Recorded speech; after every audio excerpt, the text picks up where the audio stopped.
All right, thank you. I appreciate everybody joining us tonight. I want to touch on the 14th Amendment tonight again. But the one thing is that we're no lawyers, we're no doctors, we're nobody special. We're just nobody. We're just men and women that read this stuff, put it together, figure it out. So we educate each other. And the other point is that I do want to thank a few people that have gone through some of the stuff I put out, and they're right on some corrections that I am making. And so with this next one coming out, it's going to be a heck of a hard hitter going with the structure that's going to be coming out here. So I already said what was coming out, the next letter. If you haven't read the letter that I filed on the sheriff's, the one thing is I did put in the sheriff's letter dealing with the 14th Amendment, but the one thing with the 14th Amendment, you have to know if you're lawful or legal. You have to, if you haven't filed your affidavits out of the system and done them correctly. That's the one thing you need to know. This is how they keep dragging you back in the 14th Amendment. And so with the next letter going out, there's going to be some corrections to it, and I appreciate the thoughts that were provided to me. And they made a lot of sense, and it was one of those things that this is what it's all about, working with each other to come up with these affidavits. And so that way when you're filing this, we want to make sure they're done lawfully, legally, and then legally. Because we want to make sure that we're quoting their administrative rules. People say, don't do this, don't do that. But if we're not quoting their administrative rules, how are they supposed to know their own job that they claim that they have to do? So, and I do get the comments that some have told me that on that one, I can back off a little bit on it, but, we'll see what happens with that in time. So I'm still open to the idea on a few things. But I've got to see a few things that I could put in that makes it more realistic to me comprehending instead of writing a book. And so the one thing that we do have on new.Oregon Tracker's website, it's called the Vulture's Book. I do recommend that everybody please read the 3 sections of the Vulture book. Print it out. Go over it and comprehend what it really means, what your courts are about. That's the Vulture book that's on new.Oregon Trackers. And that ties into the 14th Amendment. See, the 14th Amendment is a psychological twist here. They get you coming in, they get you going out, and they think that you got rights. But if you don't own yourself and file for your rights, you don't have rights. So when your bloodline gets passed on and your parents tell you to go get a driver's license, social security number, and all this other crap, you're giving up your rights. And you don't even know it because most of the parents don't know this stuff, or some of them do and some of them don't care. So, and that's the one thing that is around. It does happen. I've seen it. I've witnessed with parents the way they've done things. And so that's the one thing on the 14th Amendment. We have to sit there and come to the truth of what it means, and that ties into the 3rd Amendment. Because the 3rd Amendment, then we're going to get into that tomorrow night. But the 3rd Amendment says that they don't have a right to search your home. It's like the 4th. The soldiers don't have a right to come in your home and sleep in your home or do anything like that. Remember, that was put together dealing with the war that we were having with the British government. And today, we don't know which side these men and women are. Truly, do we? It's not being paranoid or panicking, but see, we don't know which side they're on because we don't know what they've filed. We don't know if they're lawful or legal. We don't know if they have affidavits filed in their job positions. We don't know if they have insurance and bonding insurance and the structures that they're supposed to have. We don't know if they have all their administrative rules and certificates that they're supposed to have for those positions. See, the one thing is putting this out so we get certified copies. We want to sit there and put this stuff up so that way you folks and we know who is lawful and who's legal. Because we're doing this so we can protect the next generation and your children today. And if you don't sit there and comprehend what's going on with the stuff being filed, that is the one thing that, we all are doing this. There's a lot of us putting this stuff together. I don't want to sit there and go around and talk about it, because the other point is I have to respect everybody else's rights too. It's like a woman. She has a right to her body. I don't care what some book says in the way religion has been taught. But once the woman has responsibility, well, then we have to get the woman allowed to have responsibility and make the right decisions in her life, instead of dictating to her that she doesn't have a right to even her own life. And that's what a lot of these books teach and religions teach. So that violates the Fourth Amendment there, and that also, too, violates the Third Amendment. So the women are supposed to be equal to man, not beneath us. The Constitution makes men and women equal. There ain't no higher status. There's none of the fantasy that people talk about. And when you have to sit there and put a woman beneath you, that means, I look at it, you're not a man, because you're not making it equal for the woman. And a lot of women comprehend that. A lot of women have a lot of respect for their men, and so they do work with their men. They do listen to them when they bring stuff in. And that's the one thing that we have to respect and honor these things. It's not that we're supposed to publicize all over stuff around. See, and that's the one thing that when you do that, when you go to the courts, everybody says that I want to go to court. I have to win this court case. I have to file on this court case. Well, you want to dismiss that court case. Figure out the administrative rules and the law to quote. I do agree to make it like 3 pages instead of the way I write these things, because sometimes they start out 13 pages and end up to 33 pages. So, and then, I want to make sure everything's in it in the kitchen sink, but keep yours short. Man, I do things different than most, and I do comprehend that. And I do listen to those others that have given me suggestions, and those things will be put in. We're going to reevaluate a couple of these things. And so that's the whole point, working together on this.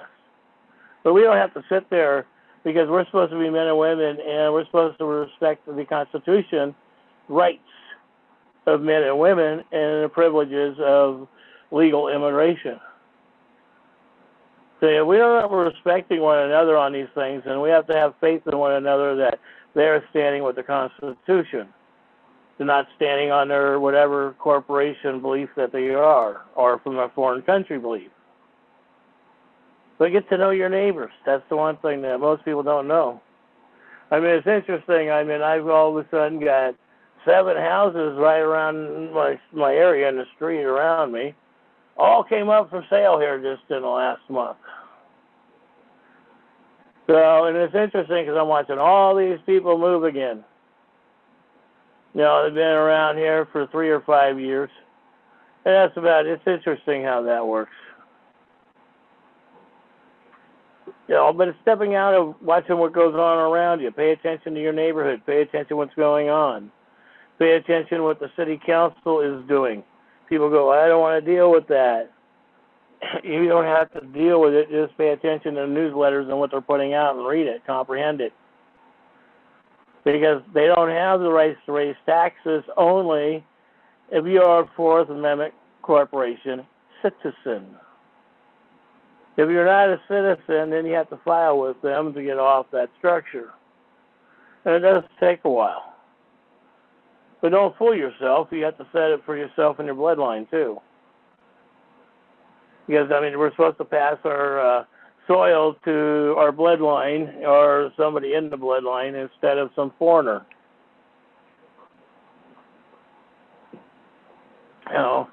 It's not like the old days where you had to have 80 acres to vote, which should be the way it really should be. I was confirmed on that one. I thought it was just 40 acres, but it was confirmed 80 acres. And so the whole point of that one is, and they say, well, women didn't have a right to vote. No, that's BS. If the woman wasn't happy in their home, come on, we know women were men. And the other point, when the man passes on, the land went to the woman, so she was the land owner. So she had a right to vote. So it is comprehending when all this stuff, right to votes and all this stuff after the 14th Amendment came into place. In the 14th Amendment, some say it was ratified and some say it wasn't. I look at it as administrative rule passed. I haven't seen the real facts of a ratification for it. And I've searched for it for the last several years. So that's the one thing, and I've gone through all the sites that most of us know and a lot of us have been through.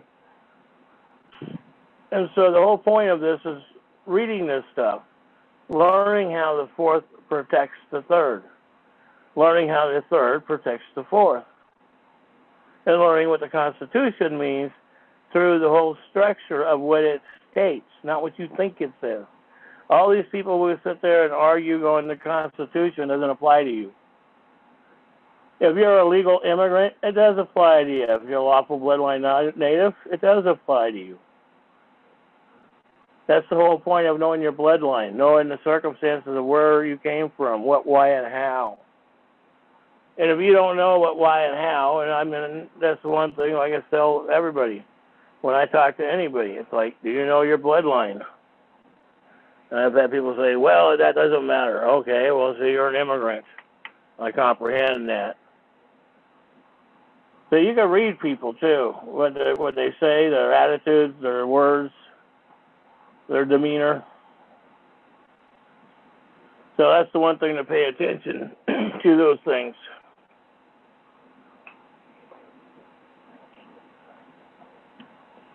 You know, so this is the one thing about the education of doing this, going back and forth, you know, and when I get corrected, when I'm not, you know, got everything correct, I don't have a problem with that.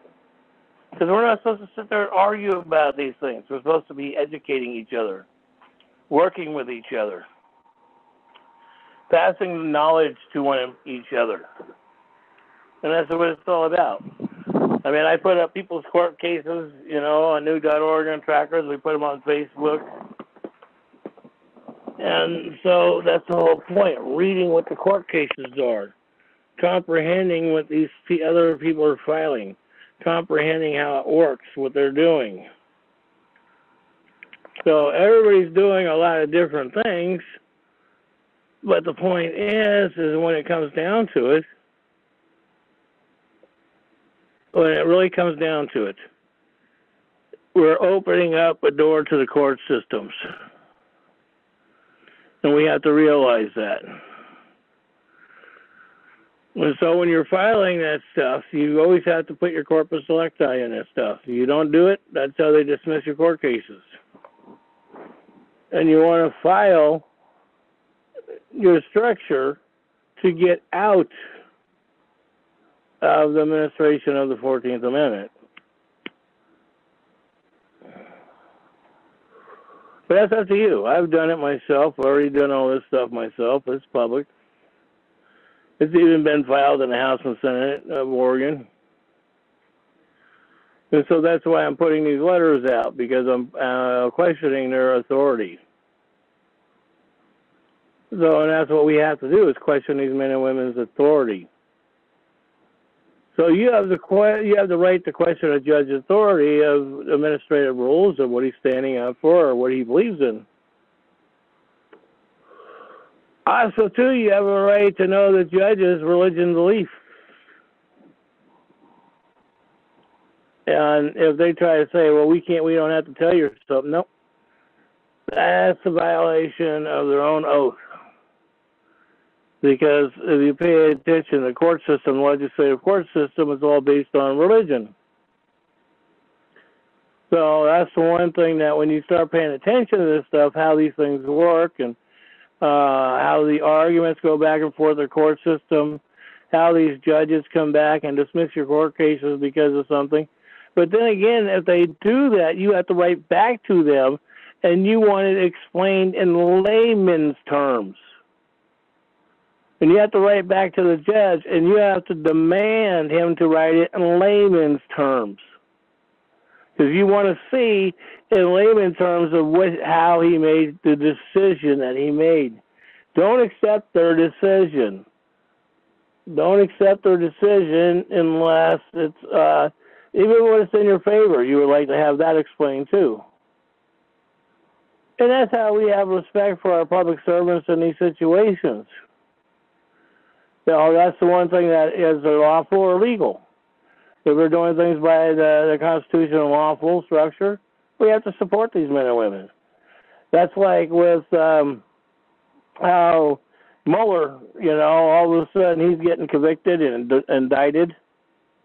And that's the one thing that people are not comprehending, that a lot of these people, if they're not registered with the Foreign Administration Registration Act, people are actually going to jail.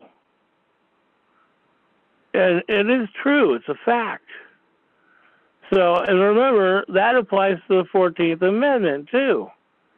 Because that you either prove that you're lawful or legal. And once you prove that on both sides, then that way you know how to put your paperwork and you know what jurisdiction you're in.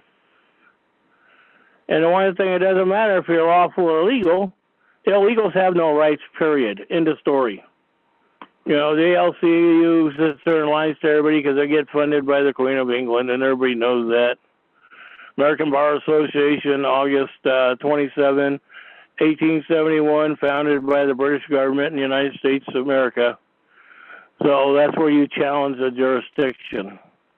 If you don't challenge that jurisdiction, you're agreeing to their contracts. See, when they send you something, the Constitution, everything's under Article 1, Section 10 of the contract. So you have to know exactly what you're talking about. You have to know exactly what you're bringing out forward. Because if you end up in court, and hopefully you don't end up in court, you file the paperwork correctly and it gets passed on and it's done and the case is dismissed. But if you end up in court, you have to know what you're quoting, and you don't speak unless being asked in anything that you're speaking. You have to read from that paperwork you filed. You can't speak on anything else because that's hearsay evidence. That's where they can get you for contempt of court. So, it is a very hell of an interesting game how these men and women play this stuff, because they know that we're not totally educated on this stuff, how they can put these games to play because of the wording, the structure of wordings. And these men and women truly do know that. They go to class for it. When they're going up the ladder, they go up the ladder and they get trained in this structure. And this is how these courts work. It's like the voter guides. That's why I'm not a registered voter anymore. When they got rid of the voter registration structure in the court system, and they got rid of what do they call that, jury handbook, and they put a new jury handbook in the court system back in 1999 and 2000. At least I'm bluntly aware of that in the state of Oregon. Because I went into that, and when they were throwing them away, I reached in the garbage dump and I asked them, could I grab some of these? Now I regret that I didn't grab as many that I could have at the time. But when you read the real structure of the grand jury structure, it states clearly that the jury has the authority over the judge, complete authority over the judge. The judge is a mediator for the injured party and the prosecutor. And the prosecutor technically is supposed to be the injured party, the one that's going back and forth saying, I didn't injure this man or woman, having their day in court. When you have a district attorney, now you got hearsay witness that's presented. And these men and women, they know this stuff.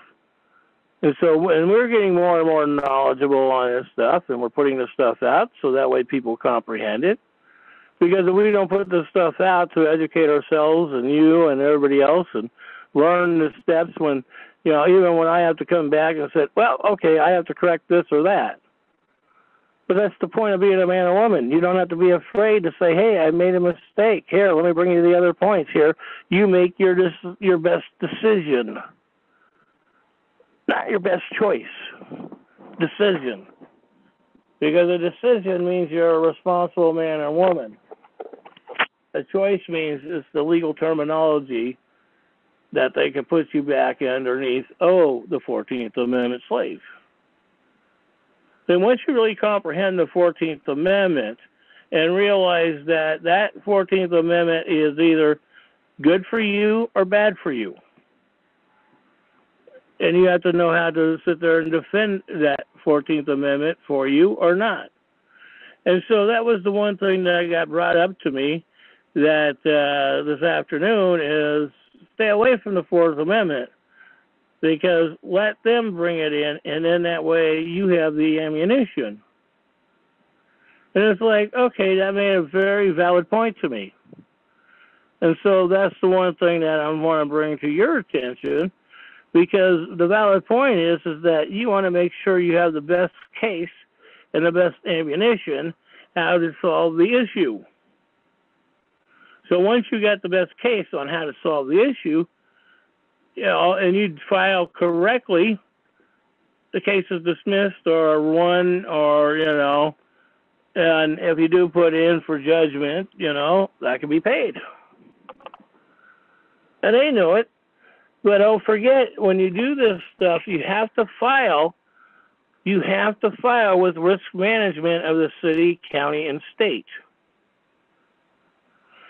People don't comprehend that. If you don't file with the city, county, and state, and if they're not responding, because I've done city, county, state, and they're still holding off on it, because they're still trying to put me under the 14th Amendment. I know what they've been doing. And so, and when you start putting these pieces of these puzzles together, how it works and how they're playing this game, that's like when I was dealing with acting Governor Kate Brown of the state of Oregon, when I was dealing with her, and she's always telling me, well, Ed, I'm filing criminal charges. This is back in 2006. With the mayor, because they tried to put me in federal prison. That backfired on everybody. That didn't work at all. So that was an interesting thing, and then they attacked everything around me. So I'm not whining and complaining, but without that, I wouldn't have the knowledge I have today to go through and bring these things forward to you. Because men and women have to go through severe losses, and I hate to say it that way, before they wake up, and then when they start trying to educate others, trying to say, don't go through this severe loss. You don't have to prove it. You don't have to play this game. You don't have to have those emotions. And that's the one thing that when people start comprehending that they don't have to play the game because they want drama in their life or something, without drama, you have peace. You have freedom. So learn how to be free. Read these paperwork. Read these things that are being brought out. Now, tomorrow night, I got a couple videos that I want to present that we have to check out for copyrights on them. And that's the one thing that, that's the one thing we have to be very cautious, because we don't want to nick on ourselves. Because everything that I bring out, it's like, they wrote it, we quote it. So when we bring this stuff out, they're getting it, other people are getting it.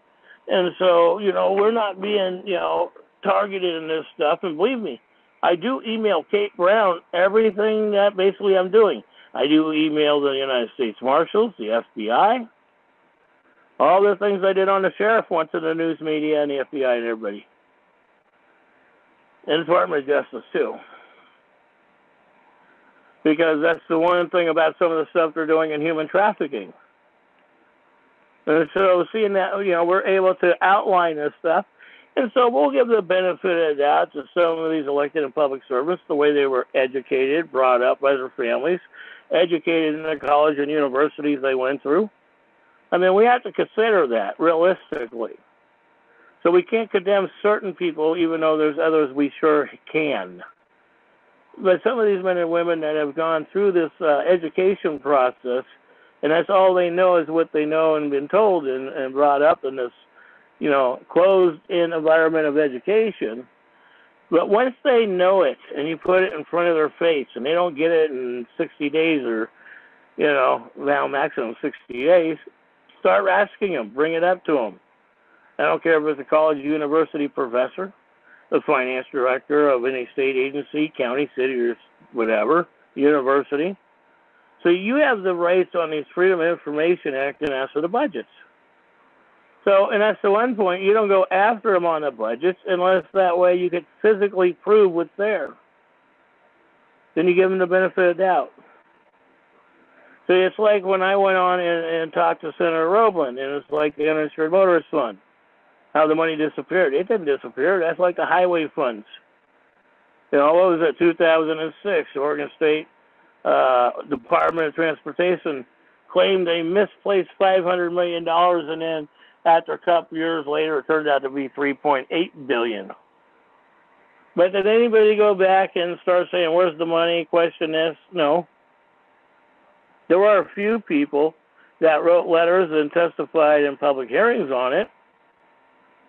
But when you're not sitting there and bringing up these things, because if you want to be a registered voter, then you basically are slaves. You gave up your rights.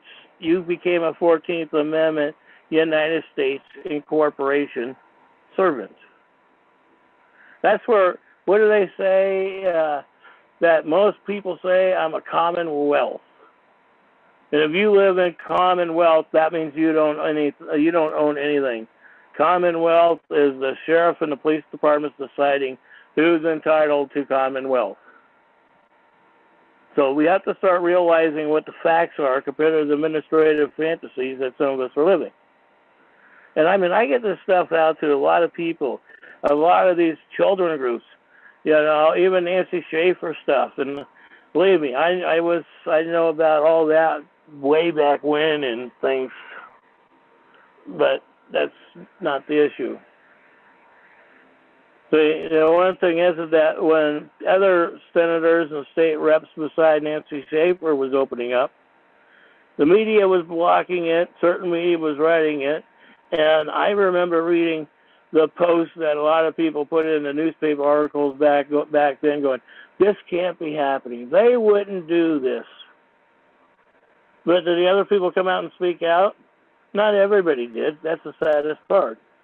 Now you got a chance to start speaking out, defending your bloodline, knowing if you're lawful and legal under the 14th Amendment, because the 14th Amendment is a trick structure. So if you don't sit there and own yourself, that's why we have that instrument out to own your children. Claim your property, claim your body, claim this, claim that. That's like a woman's right to her body. All right?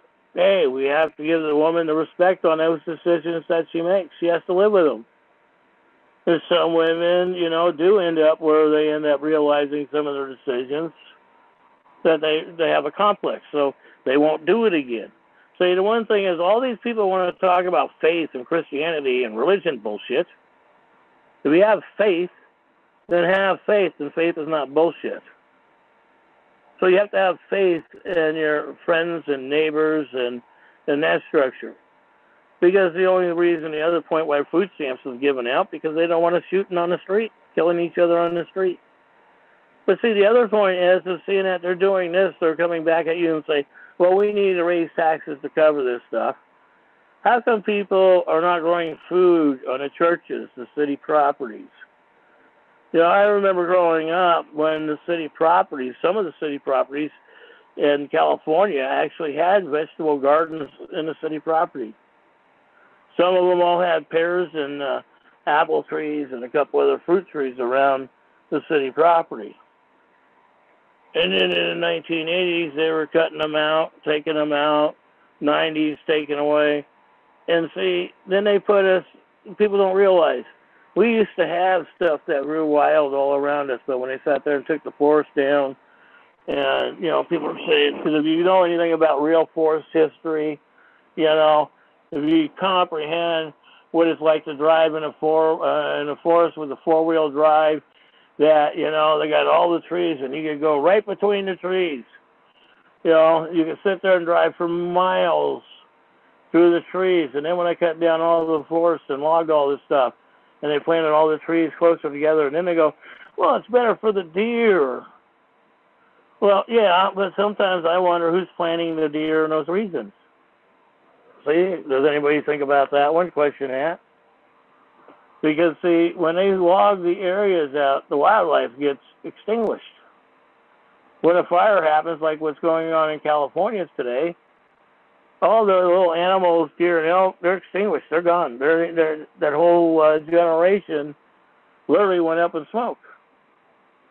So when they do that, and some of the California fires, we know how they're being set. It's been in the news media. We know it's been deliberately set by immigration people. And the state's going along with a lot of their crap. Because the immigration came out 10 years ago, if anybody remembers the history, was told they were going to do it. So they are doing it. You know, that's why they keep getting busted and released.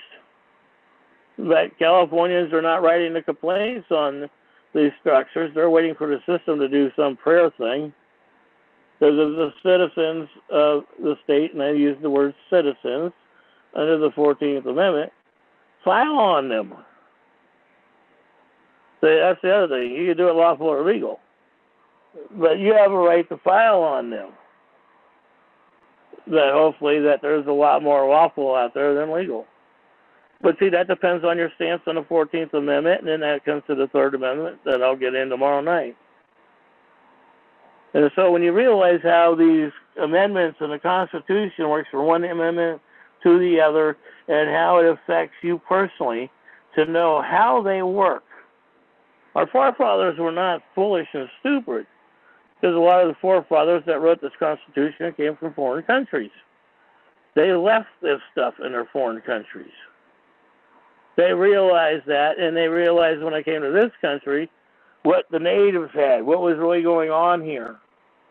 So the Constitution was to protect us for the First Amendment, the right of religion. So, and everybody wants to use the right of religion in these court cases, and it's like, you know, that's the one thing that, to me, everybody has a religious belief. Doesn't mean one religion is better than the other. So I don't believe religion cases could be filed in the Supreme Court. Now, if you're a business owner and you don't want to serve a customer, that's your right, not a God-given right. That's your 14th Amendment business consumer right to deny service to somebody. And that's the one thing is, how come we're not sitting there and educating ourselves how the system was written to protect us? So you have a right to refuse business. We all know that. But then when you do it, people go, well, you violated it because I'm a gay and lesbian or a trans or whatever. There's a psychological deal trying to make a buck here or there. So the thing is, it doesn't matter what you are.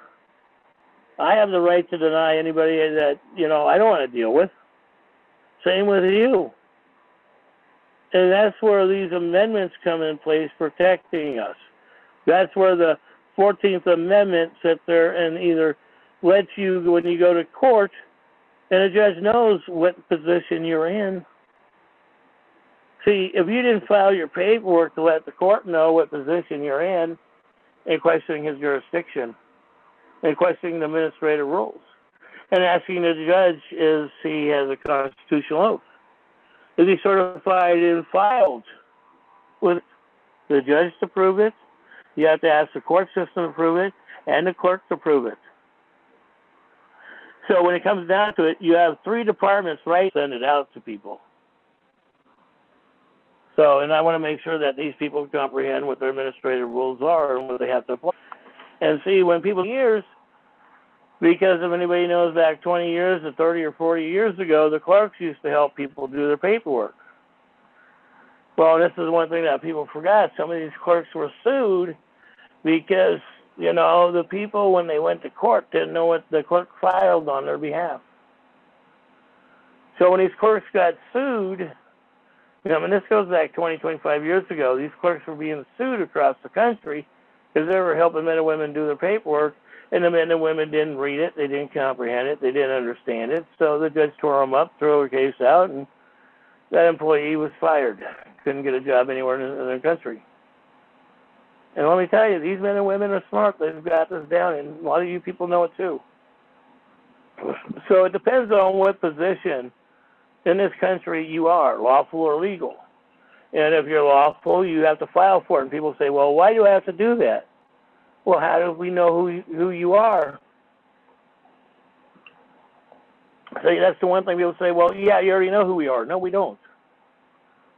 Do you know who I am? I filed my stuff. It's up there. I put it up there. You can read my stuff. You can read the newspaper articles. So and you can read the stuff that's been filed in the House and Senate. So I want to make sure that people know what I filed is what I wrote, and what I said, and what my statements were. And so that's what you want to do, is do that. But you don't want to, you don't have to be all public, because the Constitution gives you the right of your Fourth Amendment rights to protect your instruments, your documents. Yeah, and that's what the Fourth Amendment gives you a right to, if you're lawful, not legal. And then, like I said, we'll get into the other amendments during every Sunday.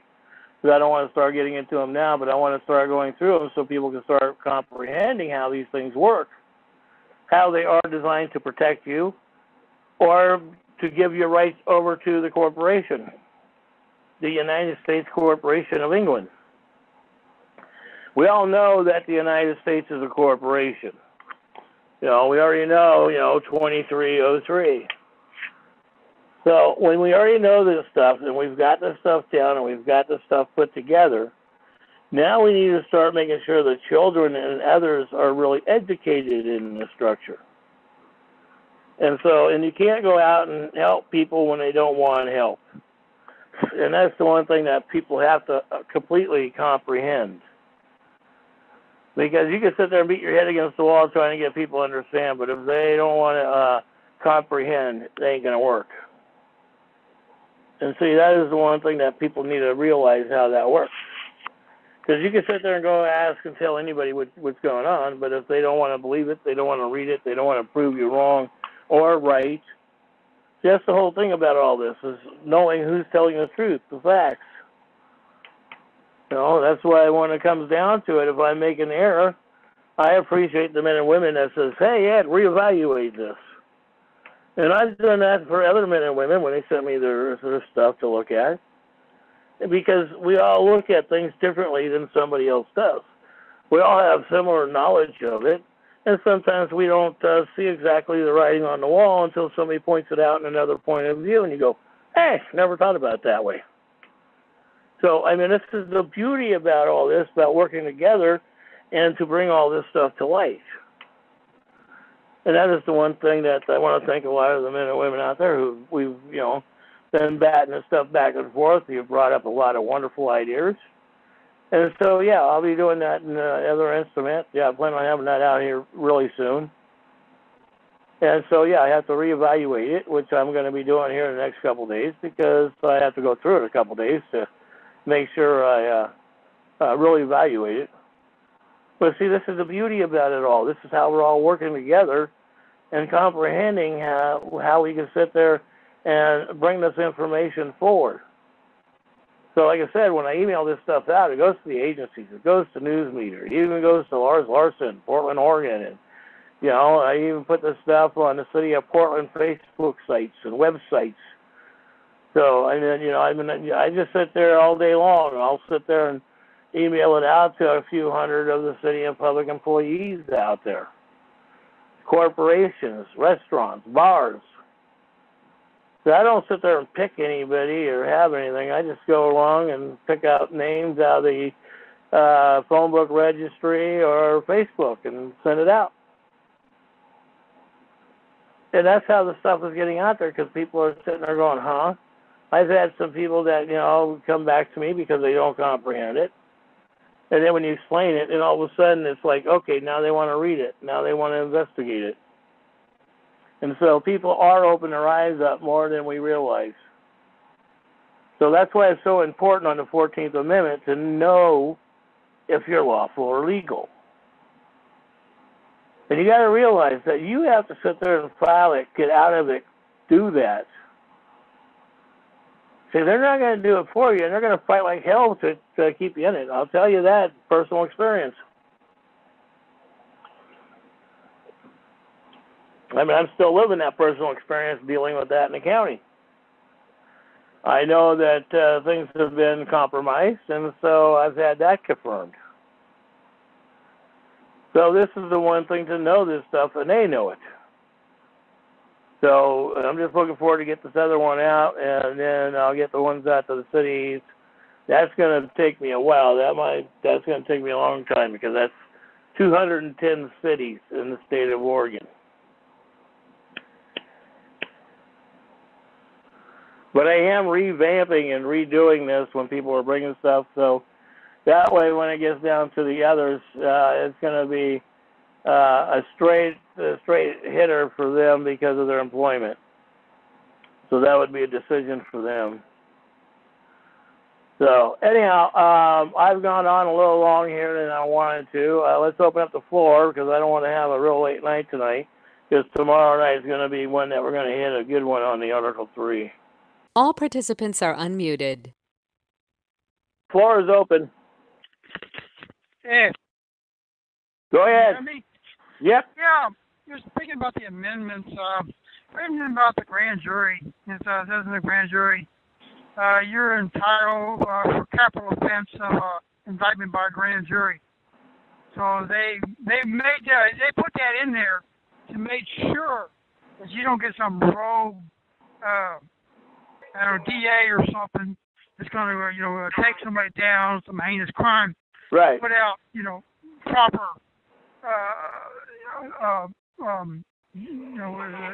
due process. And but so they do that. They investigate the crime, but they also had other functions where they would go in and audit government offices. But nowadays with the de facto, right after 1860, they've taken over. They've incorporated everybody. They've turned us all into citizens, and basically they've gutted, the strength of the grand jury because it's all under the DA now. And you don't even hear that. This is something like any action by a grand jury, except for something like Mueller. They're investigating something they want, and they've taken over. They've incorporated. They've turned us into slave citizens. And, well, yeah, but see, the one thing is, we can stop that. By when you're going into court, you have to file on the judge. You have to know if he has an oath. You have to know if he has a bond. You want the certification from the clerk. You want to verify the clerk has authority. So that's our responsibility to verify these public servants are doing their position. So we already know what they've done to us. Now we have to, go ahead. That's basically going to slap them in the face a little bit. Say, hey, I got you. You want to play dirty? I can play dirty back. Is that the right? Purpose of that? Now, what happened to you? I'm here. I know what you're saying. Is that it's a way of basically, slapping around. But you guys want to play dirty? I can play dirty too. It's like y'all got to file your tax forms on the amount of money you're making on this. Oh, you didn't. Well, I'll yeah, be sure but see, why would anybody do tax forms? Because if you're a renter or something like that, maybe. But see, you have to justify interest and dividends. You don't have to justify income. Oh, I'm talking about the jury. I mean, the court. Whenever they're making profit, whenever they make a profit, they're supposed to file, for the IRS, and they don't do that. They normally just pocket everything. So I mean, there's a lot of ways you can slap them around, and let them know that, hey, you're messing with the wrong person. Well, you can't use the word person. Person is an inanimate object, does not exist. You're correct. So it is the wording that people have to really, truly use. See, if you don't use the correct wording in your filings and stuff, that's how they can throw it around. That's how they dismiss it. That's how they walk away from it. See, and that's the whole point. Educating each other so when you're doing your filings, you're not misquoting things. You're not setting yourself up to have the case dismissed. I do like what you said about don't talk, because I think that Tim Thornton came up with that. He's the one that pioneered that. You everything's in paperwork, because as soon as they're looking for something they're looking for you to compromise yourself. You know, Mm-hmm. to follow, and so and that's a good strategy. I like what you said. Just stay with the paperwork. Yeah, I mean, I've watched too many men and women go to jail, and when they go into it, it amazes me that they're not backing up their paperwork. They don't know what the hell they're saying, and that even goes to what happened in Colorado, California, the other case in Nevada and Montana. And that's the point of knowing what you're filing. Right. I like what you said about you gotta make sure you're either you're a citizen or you're legal and lawful. Right. If you're and it helps if you've got some paperwork to throw out there. And you say say I file my paperwork. I'm on the land. The Judge Anna stuff. It's something you can put out there in front of them to prove positive that I am not, under your part of your corporation, and I am a man or woman on the land, and here's proof. Here's the paperwork On the soil. The land is what they use, so anything above the land in the sky is what they claim. So you have to claim soil. Right. If it's on the land, then that's kind of a legal term where right. They have control over it. Yeah, that is their legal term, and so that's the main point: is comprehending what their legal term is versus what the Constitution and what the intent is by the original structure of Congress was. All right, that's all I got. I just wanted to bring about the grand jury thing because we need to try to bring. Yeah, and that's the one thing that if you're doing that for a grand jury, you have to specify that it has to be your peers. You have to specify in that instrument that it cannot be elected and public servants. It cannot be people for their own personal financial gain. It has to be for your peers only, the way it's originally written. So you have to specify this stuff. And I know it's crazy, and people say, why should I have to do this? It's their job. They're doing their job. But see, if you're not sitting there specifying this stuff and clarifying these things for them to do their job, so basically you have to instruct them how to be employable for their income.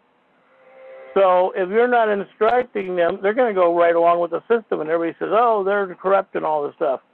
Technically, it could be corruption, as well as technically the other side is that when people are not filing their paperwork and instruments correctly, they're doing their job. Because you have to file and know what you're filing. You have to know what your stance is. You have to know what you're claiming. And so it is comprehending the way the court systems really work compared to the way we think it is. That's why, we suggest, and we have up there, like the Vultures book. We have the Federal Rules and Evidence book up there from the feds on new.org and trackers. And that's the whole point. We ask people, you read this stuff. So you learn what the federal evidence and how it's to be used. So if you read their stuff and know how to put it in the Constitution structure with their administrative rules, it's looking at it. Sometimes you don't need your administrative rules and rights books like I do. And so that is up to your decision, your discretion. There are some men and women that can throw it out in a page or two that, gets a hell of a result.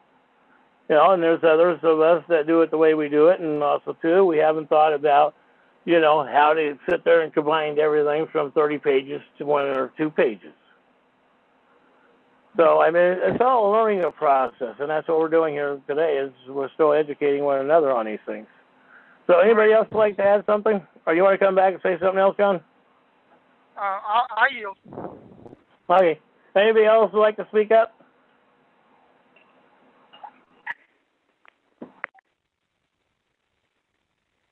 The floor is still open if anybody else would like to chime in. Okay. So, but I guess people are starting to get with the Fourth Amendment and the Second Amendment And, you know, when we go through the amendments coming up, we're going to explain what was passed. We're going to put some of the videos up on the website to let you folks to, you know, make your own opinion and make your own decision on what's real or not. Because we want to make sure the education is up there for you and your kids. Because the whole point of, go ahead. Hey, could I ask you a question here? Yeah, go ahead.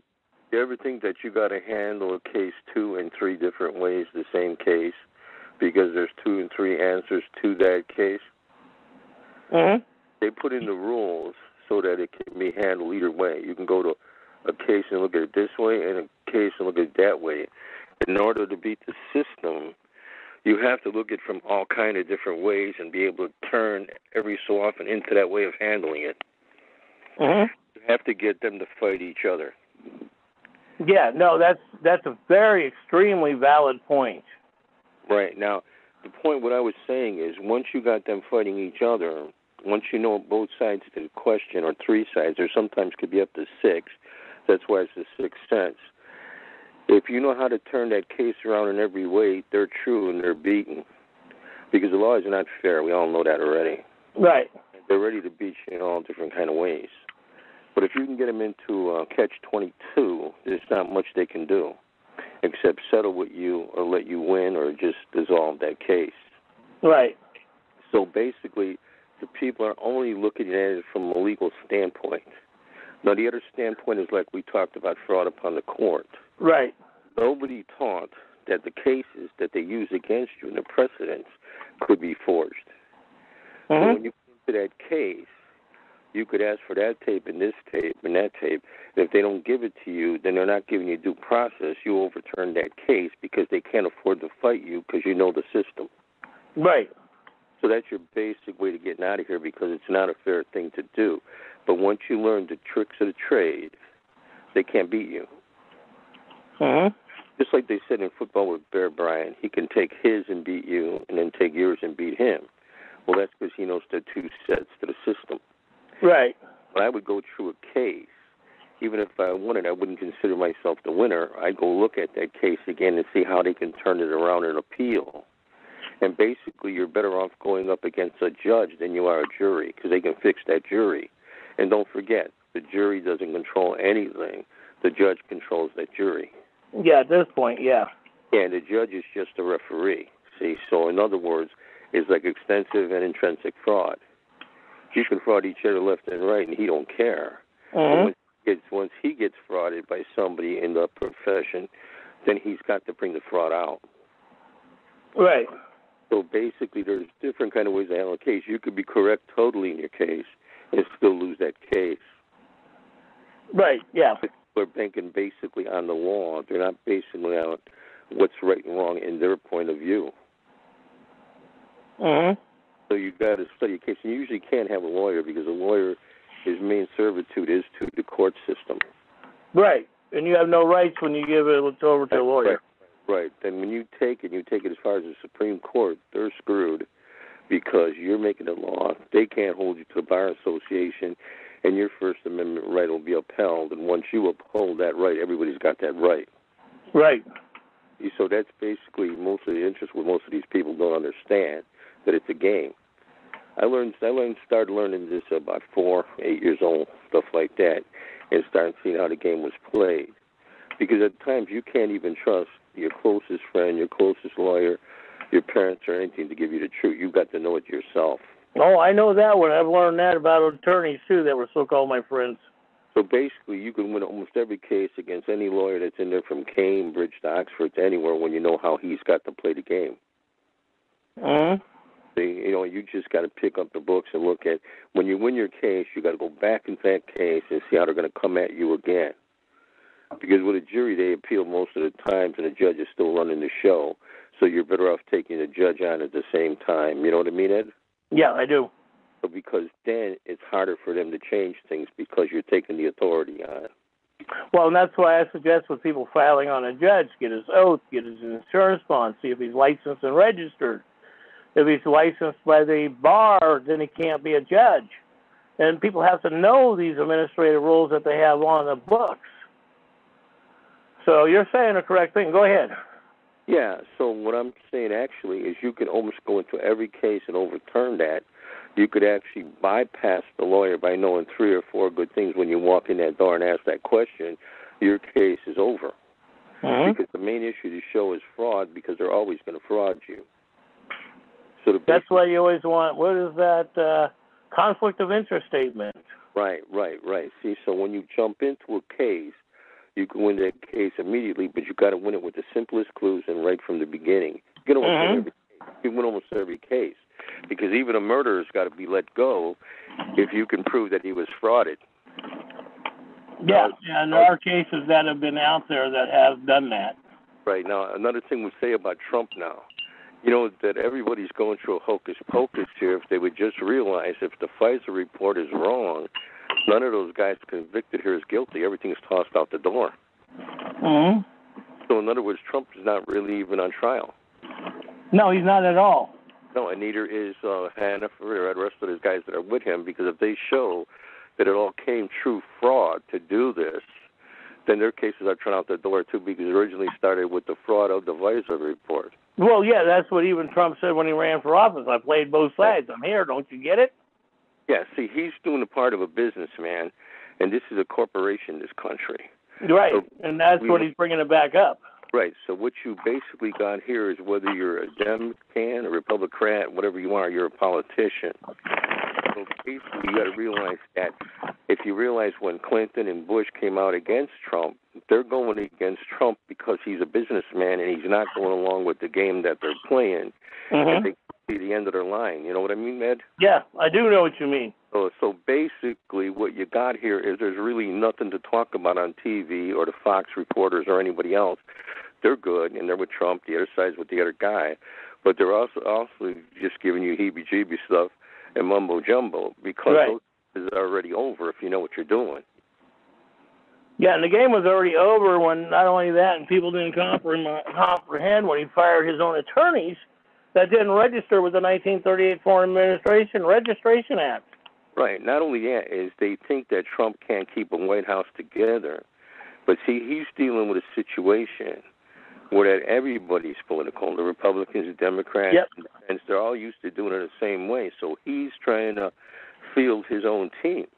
Now, the only team that he's got left is martial law. If they go too far and go into it now, the thing is, like when they took away the West Virginia courts, remember? Yep. Knocked them out. Well, they can do the same thing to the Supreme Court. You know that. Oh, yeah, because it's an Article I court running right now.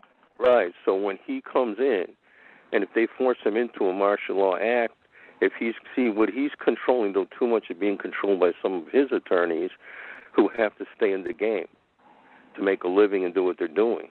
But I've seen that most of these cases, and I looked at cases, and I'm not a lawyer, but I wouldn't want to be a lawyer, but they're just right and wrong and common sense. And actually, if we learned our Constitution, it came from the Iroquois Indians, and like the United Nations, when they joined their 6 nations together, and they got to be strong, even though they didn't have enough men, they knew what they were doing together. So realized that it came from the Iroquois Indians, what we had here. Yeah, but remember, their United Nations was not totally different than the United Nations today. Right. This is basically a game of knowing what you're doing, the common sense of knowing everybody else and how. But I wanted to clarify that because the United Nations today was founded by the British government in Nazi Germany. Right. So that's why I just want to clarify it for people so they don't get it confused. Because when we're talking different other nations, there's tribal nations and stuff. So go ahead. So another thing I was just thinking, what you can get here is you can actually say that no one ever in this country got due process. If you really look at it. I mean, if you want to be common sense here, because everything's right or wrong going back to Solomon or how he decided things and what he did. But like I said, all that ended with the 14th Amendment. Right. So basically, no one has got due process if you don't have your audio tapes, because as Judge stated, the only real record is the master tape, and that's a tape where you talk into the microphone. Right. So basically, you can come out here and beat any lawyer from any college that there is, because they got to follow the rules that are not correct, but you can follow the rules of common sense. And common sense wins every time. So basically, well, that's a chess game, putting them in checkmate. Yeah. Yeah, you got them in checkmate immediately. You can win every case. So you can win just about every case. And your basic interest is to make them fight one another while you're in the courtroom. You just stand by and watch all the ways that everything's going on, and then you pull out of the hat which way they're going. Mm-hmm. And you can beat them. You can beat them their way, your way, any way, the legal way, the crooked way, any way, if you know what you're doing. So I basically thought when I was about 12, I knew how they were running the system. See, so basically it's all based on patronage. And here, your system here in this country is based on patronage. And patronage is extortion, which is a crime. Right. So your whole system is goofed. Oh, yeah, and people say that you have to prove fraud. There's other stuff that there is no time limit on some of the crimes that they do. There is no time limit on it. They have statute of limitations, but that only applies to them, not you. No, but see, you have no statute of limitations when there's fraud being done. I know that. That's what I'm saying. That's it. You're completely off the record. You can win every case. You could actually go in there and take every lawyer out and beat their butt. Yep. If you know exactly what they're doing, how they're cheating, and then when they try to turn the game around during the middle of the court, you get ready for them then. Because, see, you never win the case. You always look at how they're going to cheat you. Mm-hmm. And then you come back with that, and come back with that, and come back with that, and they're caught in their own. You throw the court into chaos, and then you control the court. Mm-hmm. And that's it. They can't handle you because basically, think about this, Ed. They're basing everything on a fraud. Right. If you're basing anything on a fraud, there's always a hole in that because when you're lying and when you're saying something, you're basing the lie on the truth. And only the real truth will hold out. There's always a hole in the one that's telling the lie. Well, and that's why they call it a court, because they base it on tennis ball, but then that back and forth for the opinions. Right, and basically your judge is not a judge. He's just an arbitrator. He's just a guy handling things. See, that's all. He's a referee. If he calls a ball, or if it looks like a ball to him, you're screwed, even if you're right. Well, it's the same thing as a referee in a tennis game. There you go. And see, basically, you can call anything that's a fraud, even in a football game or this or that, if you know what you're looking for. And you're smarter than the rest of the people, and you're using that common sense, because it all comes down to common sense. And the very first thing you do is you get all the little clues, because the little clues lead up into the big clues, and the little clues are the ones that win the case for you. Right. So basically, that's why I just want to make a few statements, because these people think that this is this, and that's that, and this is this, and they don't realize going into the game, you could be the ultimate favorite. Because even though you don't know the law, you're not a lawyer, you know what's going on. The minute you know the tricks of the trade, it's over. The main things to get, like I learned when I was a kid at 4, is you get to the right point, the fastest way between 2 points. Don't listen to how they teach you in school. You think for yourself. You think for yourself, Ed. You know what I mean? I know exactly what you mean. That's what I've always done. And you go right to it, and that makes you the winner. But what you have to do is make it so they have no chance. Right. But they got to deal with you and give you what you want, or you beat them and they're embarrassed by it. Oh, yeah. So basically, I can't tell you if anybody ever got due process. And I heard that statement made on the 12 o'clock news. See, everything, if you watch and you're taught to teach when you're younger and you got like a photographic memory and you can remember everything, that's the best thing in life when you use it. Yep. So basically, I've seen the Bushes, okay, when they had the hanging chads. Now, this goes back in my mind. I can just blank my mind out and look at it. And they were sitting in a little hallway where you go up the stairs. And the old man Bush was sitting on the outside, and the younger Bush was on the inside. And he made this statement. A lot of people didn't hear the statement. If you go back through the records, they don't pay attention to everything. You've got to pay attention to every word that's said. You got to know what's said and how to win this thing. Now, the old man Bush said to the kid, "What's the matter with that guy with the hanging heads? Doesn't he realize it's our turn?" Right. What I'm saying to you? So in other words, what does that tell you? So when Trump is sitting around here and he's throwing guys out left and right, he's trying to get loyalty to the system, not to him. Right. No, I know exactly, and people don't comprehend that one at all. And they're going, he's just throwing these people out. Well, he's throwing out the criminals. That's right. And that's why 42 Republicans are leaving, because they know it's over. Because if his system goes in, and the people that are back... They're going to jail. You're going to jail. So Maxine Waters, Nancy Pelosi, all these people will be in jail because all these people use their political positions to get the contracts for their husbands and friends and families. Right. And you can just about look into there, and if you're really a smart guy, You can see right in their face when you got them. Yep. You can see right in their face when they're cheating, when their eyeball goes to the left, when it goes to the left. If you read books and you know what you're doing, you don't need school. Oh, yeah, and you can pay attention to people and learn how to read them, too. Right, and you know how to read these people, and you can read everything that's happening. You know when you got them and when it's time to make that move, and they can't beat you. But see, a lot of people don't understand it because they got one thing wrong with them is the fear of these people. Mm-hmm. They don't realize how afraid the government is of you. You know? Yeah, especially when you have knowledge.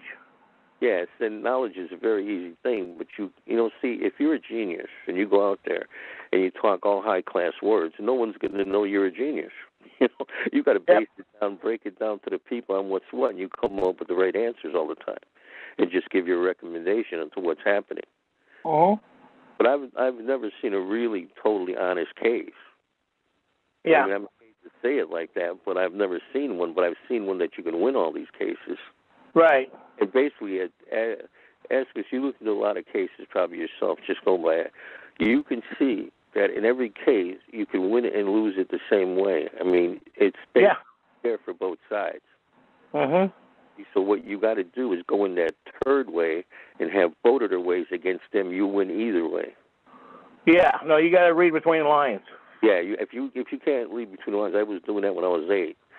So then when I got to be 12, I started doing that, and I started realizing the teachers didn't like me because I wasn't doing it their way. Oh, I agree with you because I started reading the newspapers between the lines, and people don't. And I started doing that when I was about 10, 12 years old. And if you really open your mind, you can see what they're actually writing compared to what you think they're writing. Right. You're not a complete loser, and then basically there's no difference when you got a job for the system. Now think about this. To make that system work in this country, you have to give people jobs or do them favors. So you're using extortion in a different way. Right. So basically your system is not really any good at it. You can actually defeat the Supreme Court if you need to. Mm-hmm. So that's basically what I was saying to you, is people got to read between the lines of what they're doing. Don't give up. Don't think they're winners right away, because you're never a winner because they're going to treat you another way. You got to take into consideration, usually the term 6 cents is made by 6 different ways you go in and out of the game. Right. So in other words, if you cut them off and you're very smart and you're sitting in that courtroom, you can see when they're turning, when the judge is turning, when everybody's turning. And then you got a point that you can make everybody guilty at a time. Mm-hmm. And basically, how many cases have you seen, Ed, where you can win it either way? It can go for you, can go against you, the rules that state. Oh, yeah. Well, they just did a case that just came out of the Supreme Court that now vaccines you're able to sue the vaccine companies now. Yeah, see, that's true, because don't forget, medicine helps you, but medicine always hurts you. So well, not only that, the people went in as injured parties. They didn't go in as corpus delicti. Mm-hmm, mm-hmm. And that's the most valuable point. People don't get that point. When you go under the 14th Amendment, you give up your rights. Right. Well, actually, isn't there really just one amendment? It's the First Amendment, and the Second Amendment is good because that protects the First Amendment. It's the First Amendment. That's it. The rest of the amendments fall into line with that First Amendment. And see, basically, if you can do a case, and this is how I did a case, where you don't have any cases in your cases, no precedent, you are the precedent, because there's no other case there. If there's no other case there, then that means no other case came through the court that way. You're the total winner of that amendment. Right. So that's basically how you can handle these games and handle them, And then you got to pick a group of people that are not in with the law, so you can do the law as a private citizen. Right. Every one of your people. Your lawyer's not a lawyer; he's your counselor. Your worker, he's your worker for you and your system. And then you basically beat the system. Because I've seen here and looked at all these cases, you can turn every one of them around. Well, and that's the other point, as you brought up, is knowing how to use that lawyer if you're actually using one. Well, see how you first use a lawyer. If, say, you're a kid and you walk in there, you got to notice that a lawyer is good for 90 days because he's got to show the other side how much he's worth to them. Right. And then they basically don't pay him, but they base him on letting them do help for the system. So I'll make $50,000 doing here, $50,000 doing there, this, doing that, and everything else. So basically, you got to see how they're paid, how you hold it out, what the line is in the system. You got to know what time it is to get rid of your lawyer. You don't even have to know the law. If you know how long you can keep a lawyer, you can have 6 different lawyers during a case, take everything they got while they're helping you to produce the call to the other side, showing them what they got. You push that all together, and you're basically the lawyer now. No, I got you. I've done that in my own cases, and they got pissed off at me. Mm-hmm. You know, because I hired a lawyer, and I walked in, and I was telling his secretary I need this letter written out to disqualify all the judges. Now, you know what, Ed, on a case, now these people would hardly find it, you know, I watch them out there. I don't go on the Internet because the Internet is a little funny because they can use your emails as evidence. Oh, yeah, everything's tracked, yeah. Okay, so you basically on a landline, they got to have a reason to touch That's you. That's right. That's what I have. I won't have a cell phone or anything else. Yeah, you got to understand that. I knew that at 12. I knew that at 13. You can do certain things that you can do, and you got to watch who you tell what to because who's working with who. You right. Out first before you commit to anything. So basically what we're saying here is not nothing illegal. We're saying everything that's legal, and they know we're right. See, the point is you're way smarter than anybody else could be because you're using the main point of every case is common sense. Right. And right and wrong. Because you're going to court to prove somebody did something to you or you did something to somebody. So basically that's what it really is all about. And you basically keep it as simple evidence, keep it real simple. And you hate to tell people that you can win it, go right into court on 3-4 questions and the case is over. Mm-hmm. Because they can't answer you. They got to answer you, and then you try to keep it, just to tell you, the listeners, you got to keep it basically to a yes or no answer. Because either he's going to say yes or no. If he wants to explain it, he can tell it walking. You just want yes or no. See, because that means if he's saying this and saying that, he's committing a fraud or he's not committing a fraud or what's going on, and you got that piece of evidence, you win your case right away within minutes. Not only that, you could ask him to explain his thought why he said no or yes. Yeah, see, that's the point. But see, basically everything. And you don't answer a question back to him. You ask him to explain it and shut up. That's right. Or just mind your own business and sit down, and the judge will see it, and he'll go back. Because if the judge starts playing ball with him, and you already know what you're doing, the judge is breaking the law. Mm-hmm. So then he's out the door. It's just like when a judge says to you, I'm going to hold you to be a lawyer if you're pro se. He can't do that. No, I know that. There's a basically case out there that says you must help a pro se. Now, based on this case that I used, it was that there were no other cases involved in this, no other things. It was right from that case. So if that's a case without any precedence in it, that case is the case to use in the First Amendment and everything else. Well, that's the point where it says they have to help out a pro se because a pro se technically is acting underneath the bar, and so you're claiming you're an attorney acting as a pro se. That's why they have to legally assist you. Right, and see, everybody tells you that the lawyer, you're going to treat you like a lawyer. He's lying to you. He's gone. Right. Already he's out the door. See, but a lot of people just don't have the nerve to understand this or the ability to understand the situation. And you can be in any grade and know this stuff because actually it's someone trying to teach you, like, what is Genesis? They say you're pretty smart and you beat these guys and they don't know how you beat it in a system that they completely corrupted that system. Yeah, and they created it too. And they created it and you beat it and you're saying to yourself, well, how did this guy beat me? So they're sending you for IQ tests because they want to convince themselves that why they got beaten. Well, they got beaten because somebody's just a little smarter than you and knows how to use the game. That's all that this is. Mm-hmm. But basically, Ed, when you think about it, if you look at every case, you can find holes in everything, for you, for them, for everything else. The basic thing that people can go in there is yes and no and get them to fight one another. Right, exactly. And then you're set. See, because then you just sit back there and watch them arguing with each other, saying things. And when you basically ask a judge or anybody a direct question, see, if you know what you're doing and you're just talking, and then you pop out with a right question, they'll answer you. Because it's right in their head, because that's what they learned in law school. That's the first thing that'll come to their mind is the truth. But basically, there's all kind of different ways to handle cases and that. But I just watch them. I'm just interested in the law and what you're saying and all that. It's all a farce. You know what I mean? Oh, yeah. No, I'm on the same path, and that's the whole point of comprehending when you go in to know the lawful and legal structure of their system. Yeah. You got to know their system, how they're using that system, and what part of the system they're using, and you got to know it every single time. You got to know exactly when they're changing the rules of the game in that court. Well, that's the other point when you file in a court. See, when you go to an Article I court, what court are they going to put you in? And if you don't file and do the Article III court correctly, they shove you back to an Article I court, and so you're playing bouncing around the game. Right, unless you can know how to beat them in every one of their courts. Right, exactly. Then they're in trouble and they don't want nothing to do with you, and they'll try to pay you off and get rid of you. Oh, yeah.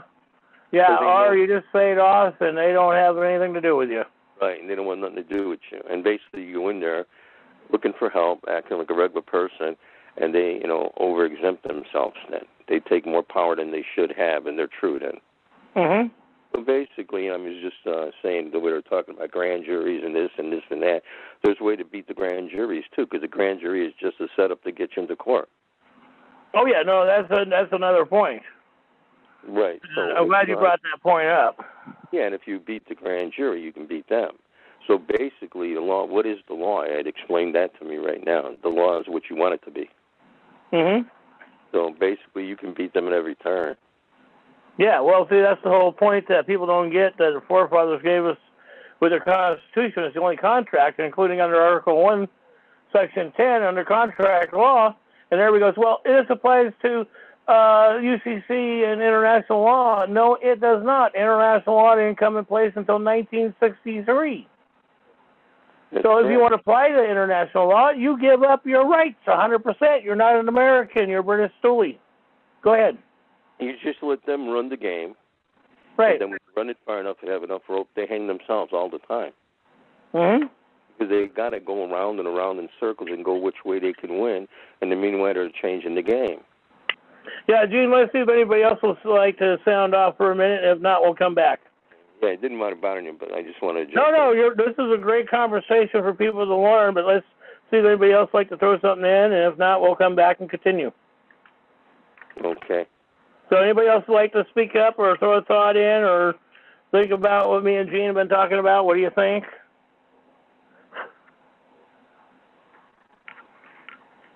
Okay, well, nobody's speaking up, so go ahead, Eugene. Let's get back. Well, basically, it's hard to speak up because they don't realize what the system's about. Mm-hmm. And until you know the whole system, what's going on, and who the players are, and basically how the players are put in that game, right? How can you speak up, Ed?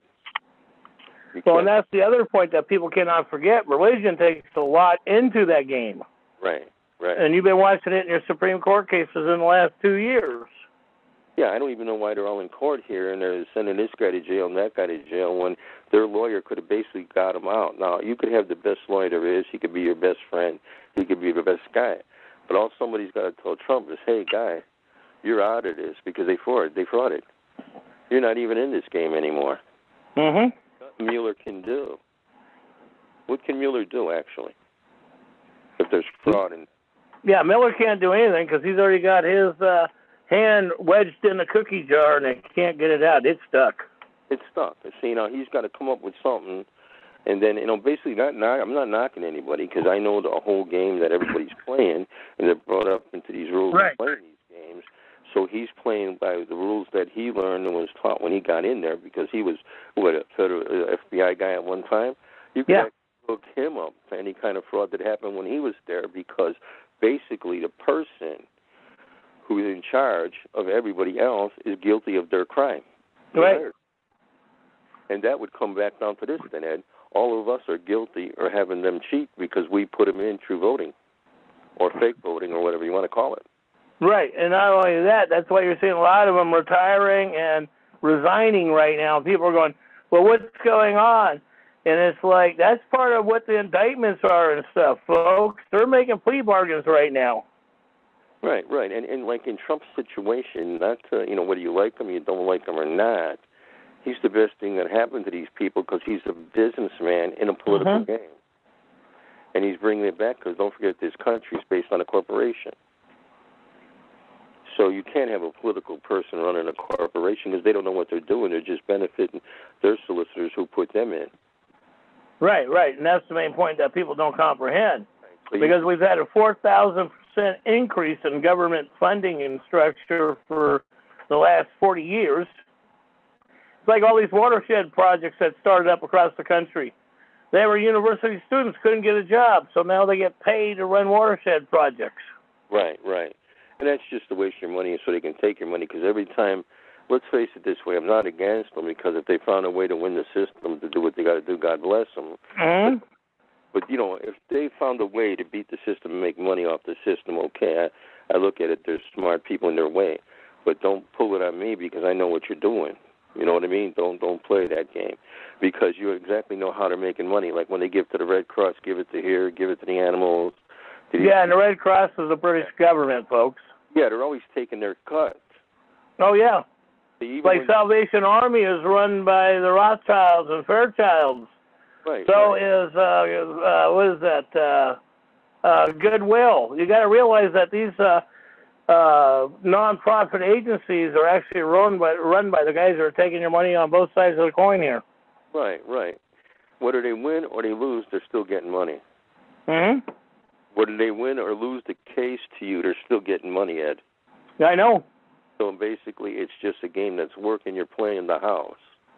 Well, that's why one has to file the fraud on them for getting paid for not doing services rendered, and you have to file on them on the criminal side of that to prove that they got paid. They got paid to do your case. They didn't win your case, so you can sue them on that. And the other point, too, is like I bring up, you have a state representative. You could actually call him up and have you represented in your traffic courts. That's Right. his job. Right, that's his job. Everybody there is doing their job. When you walk into the court, you got to realize that there's nobody there for you. Hmm? Well, there's nobody there for you when you walk in a courtroom. They're not Nope. on your side. There's nobody there. So basically, you're going in there yourself, and then the objective is to make a commotion, to make a, chaos of what's happening. Yeah, they want you to be disruptive. Right, but see, if you do that, but you disrupt on a nice side with all you saying, with all due, respect and stuff like that, you can actually have them turning on one another in no time at all. Mm-hmm. And basically, you're using their stuff then to win them and beat them in the case, and they don't know what to do. Right. Basically, what I think a court should actually, if I was doing the court, a court case should only last 2 months. Right. Basically, if somebody's going to charge you with something, Ed, then they better produce it right away, and then you got the stuff to show either you did it or you didn't do it, because discovery is the funniest thing there is, discovery. Right. Discovery is just the right for them to go and look up and set other things against you. Mm-hmm. You know what I mean? So in other words, when and you're paying them to do a discovery against you because they. That's right. So it is not helping you at all. Even your lawyer can't help because he can go so far. Because if you talk with regular lawyers, they'll tell you you can do more than me sometime. Have you heard that before, Ed?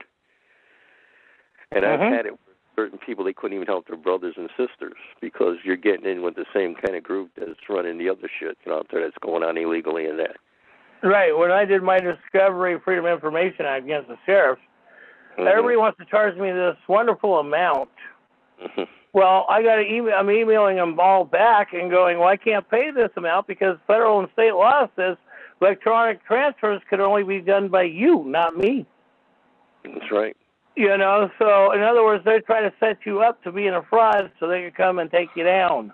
Right, and you got to just push them with the fraud from the beginning. Right, that's what I did. And now when I go back and put this letter back to them, they're going to freak out because that falls under money mechanics, and that even have the state and federal law that says you can't pay taxes, state and federal taxes, property taxes, any taxes, with a debt note. It is an actual crime.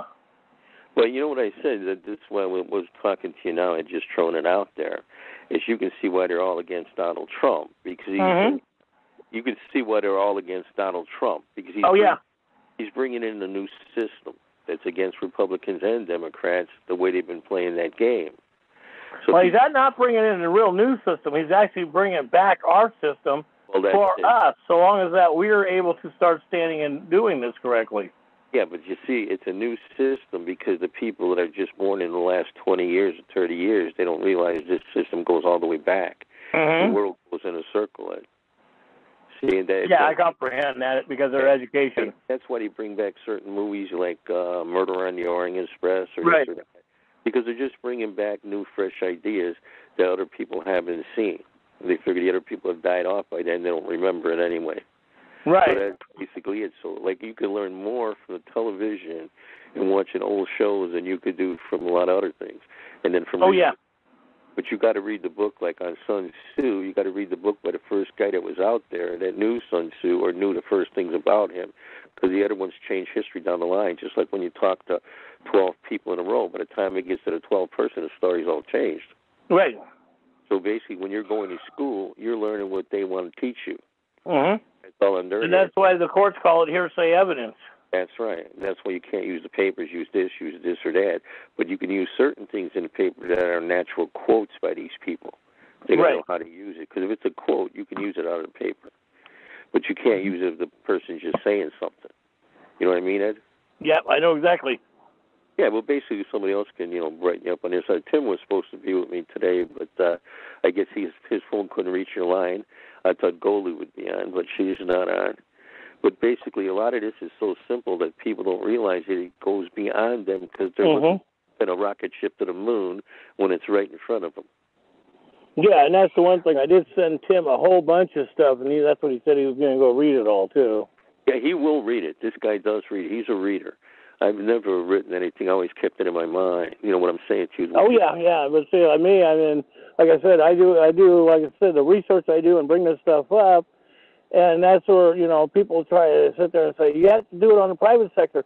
But if you don't use their administrative rules, that they have to think about what they're doing at that point. They have to think if they're willing to commit that crime or not, because now you've got them on record.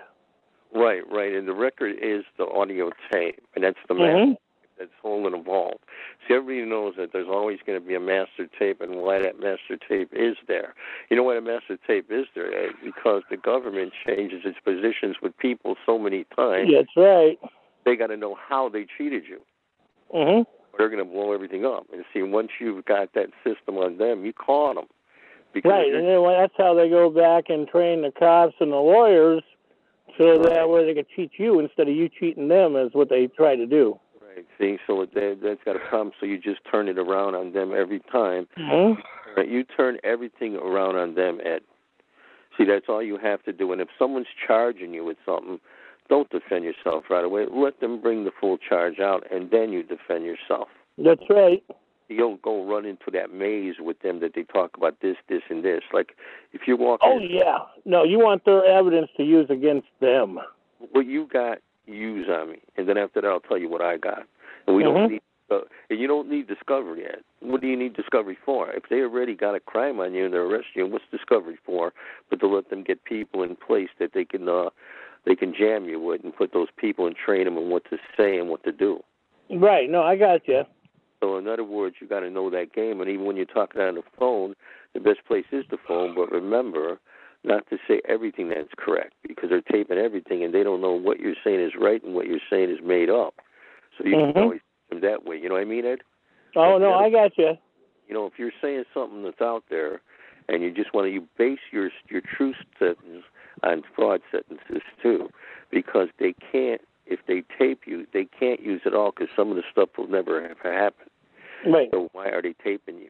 Then you just poke out the stuff that's right, and then you nail them.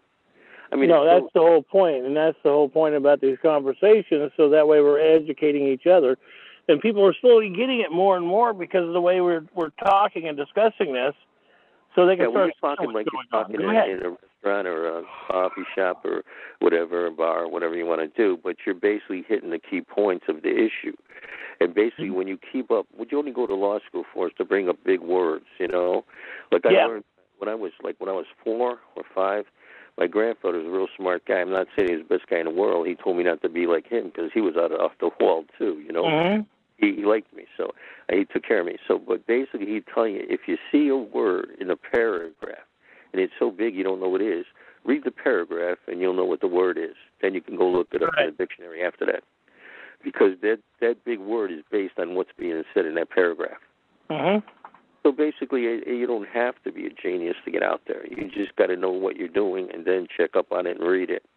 Right. It does help you when you have a photographic memory. That helps you a lot, because you can tell what everybody wore on the day that they were there, and they're astonished when you come back like years later and you can tell exactly what happened, Right, exactly. And that's the one thing that when you do this stuff and you start realizing their game, and most of the thing is that a lot of these people don't even realize it's actually a game. They get so wrapped up into it No, life. They don't live in somewhat of reality. Yeah, life is a game. It's an illusion. See, it's an illusion. Mm-hmm. You got the illusion of American justice. You know what I mean? Oh yeah, it's like a magic show, and you wonder how the magician does the trick.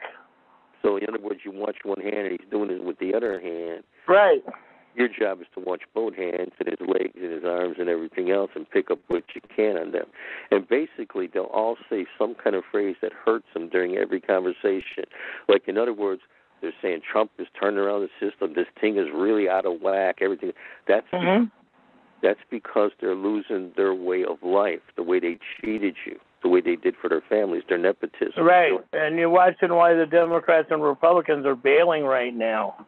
Right, and they're voting against him, and there's a certain amount of Democrats doing this. Well, and that's the one thing that people don't do the family background check on these ones that are bailing for their families that run the banks and do all this stuff in the communities. And everybody thinks they're doing such a wonderful job in their communities running the banks and these nonprofits, and they're sitting there, oh, what is that? Taking the money out of this economy, shipping it out of the country, they're bankrupting this economy? How people, don't you get it? I was going to ask you something about that, too. It's just like the credit cards. That sometimes, after a while, when you got your credit card and somebody can't pay and they're like going into bankruptcy, well, they'll give you 3 cents on every dollar, 4 cents on a dollar.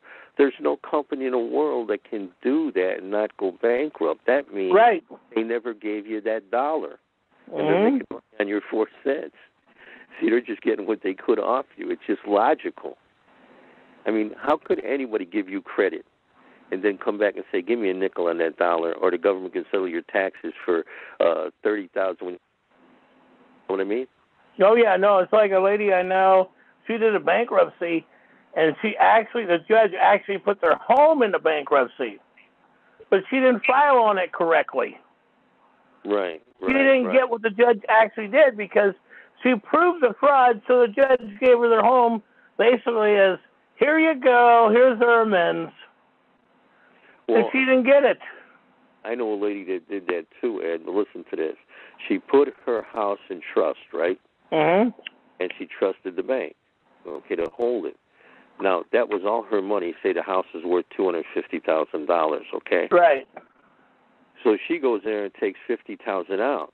Now, that's her own money she's taking out, right? The $100,000 is hers. Right.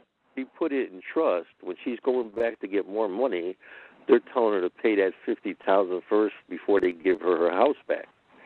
So, in other words, she blew everything by putting it in trust with that group. Well, yeah, because they claimed ownership on that deed. There you go, Ed. See, a lot of people don't understand that. See, when you put that stuff, there's trust, that's good, this is good, that's good, everything's good. But you got to look at it. Because if you're giving them your whole house in trust and they're being the ones that are holding your trust, then they say... They can throw you out in the street. That's right, because when you borrow $50,000 of your own money back, they're controlling your other $200,000. And they're not giving you any more, and you're true. Oh, no, I've seen that happen with many people over the last 40 years. Yeah, it's very, what basically doesn't everything come down to common sense, Ed, and right and wrong? Right, but they don't file to prove the fraud. That's why the sheriff comes up with guns and throws you off your land. Right, and he's throwing you off the land. He don't know why he's doing it, and he's committing a crime himself and doesn't know it, but he wants to keep his job. Now, see, that becomes based on patronage. And see, that's an amendment issue. See, so once you are into that and you do and you find out everything here is patronage, well, it's all a crime. Yeah, and that's the one thing that we are dealing and living with right now today. Right, and you can eliminate that if you know what you're doing.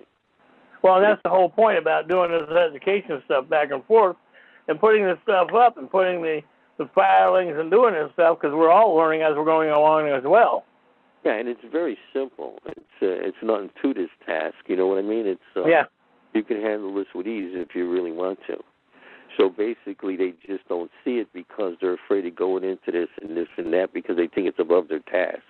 So they're going to hire a lawyer to do it for them when they're really hiring somebody to cheat them. And I'm not against every lawyer or everything. Oh, no, but see, the one thing is we got state and federal law that any elected and public servants, registered voter, and that type of structure cannot hire a lawyer at all.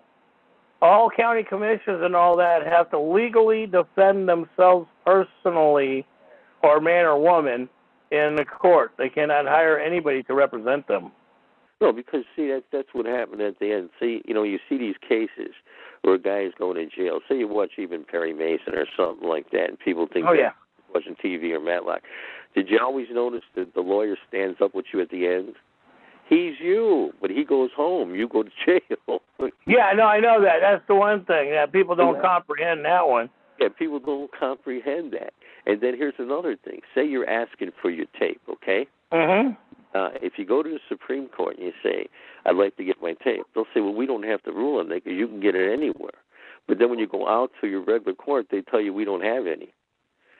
So basically, you have to get someone to turn around and say, I can't give you your tape or I won't give you your tape. Then the Supreme Court, everybody's got to act on it. See, the point is... Well, yeah, and I've got tapes that were edited, too, from the courts.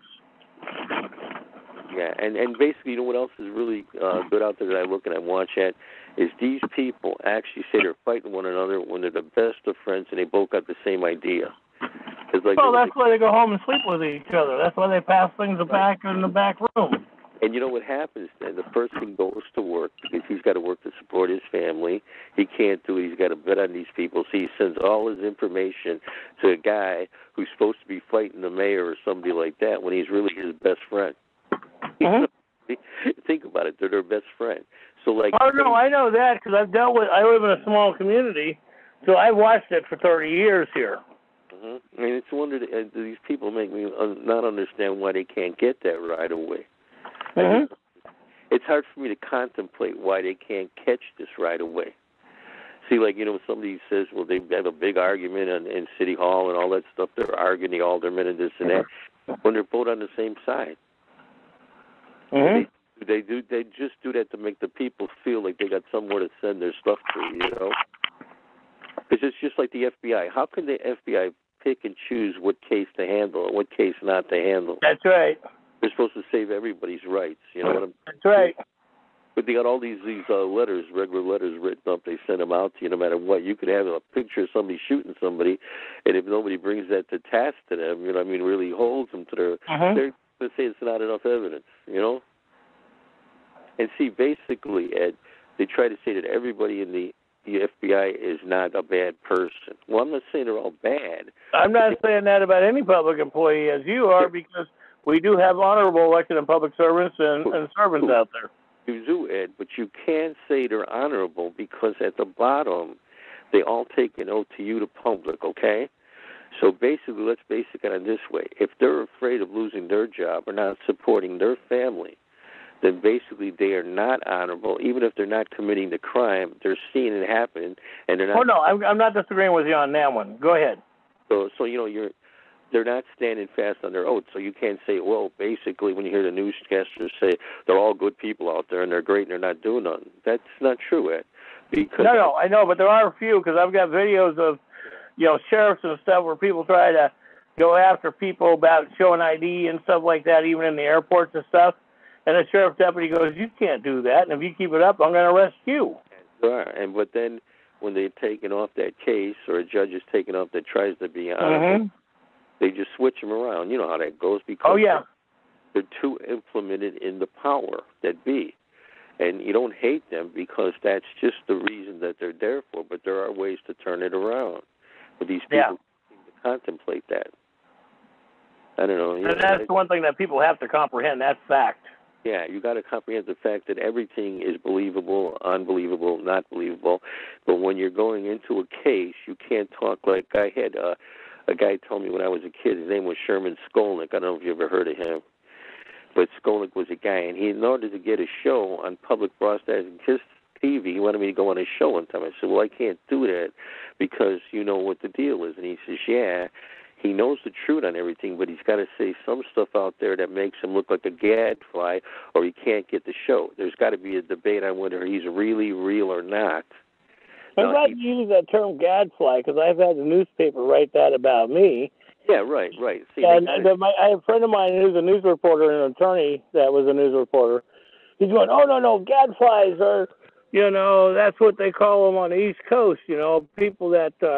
are informing the general public. And I said, well, on the West Coast, a gadfly is a fly on a horse's ass. I said, look at the terminology. And then a couple days later, he writes me an email back apologizing. And I'm like, It's too late. I already know how you had to do it. Yeah, you know, I know who owned the newspaper. I know who controlled the paper.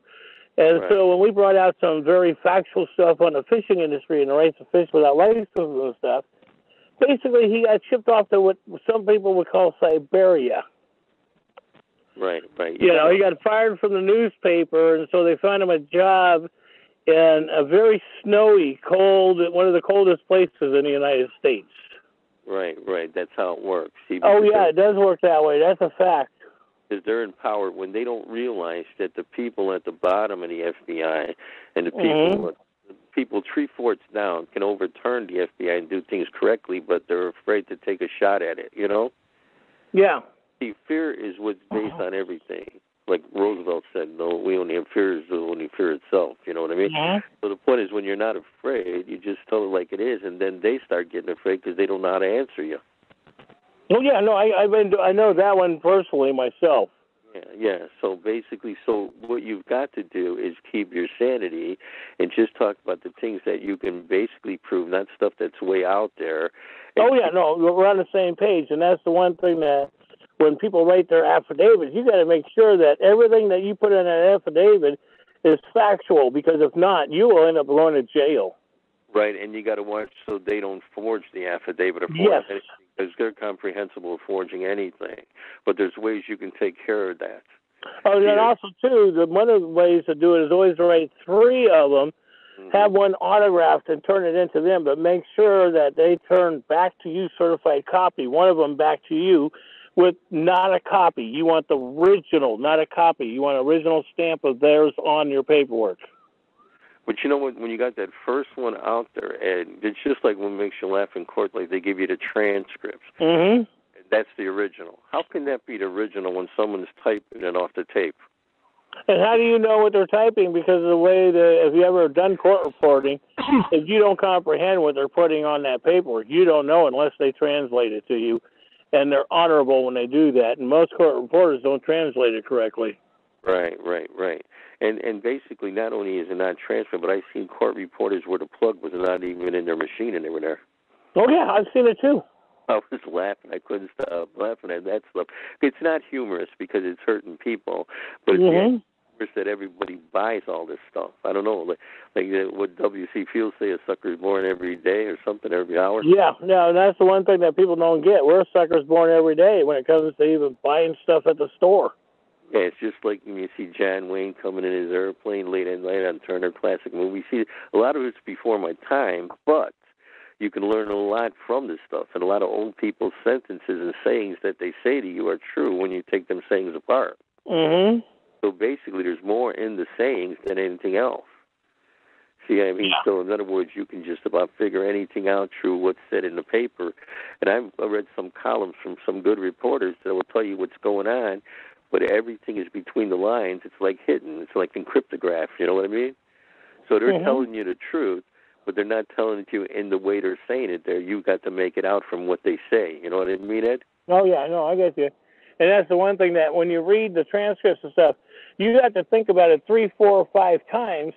You have to open your mind, and you have to question this, you have to question that, and bring it to your mind of what they're trying to bring out, if they're trying to do something.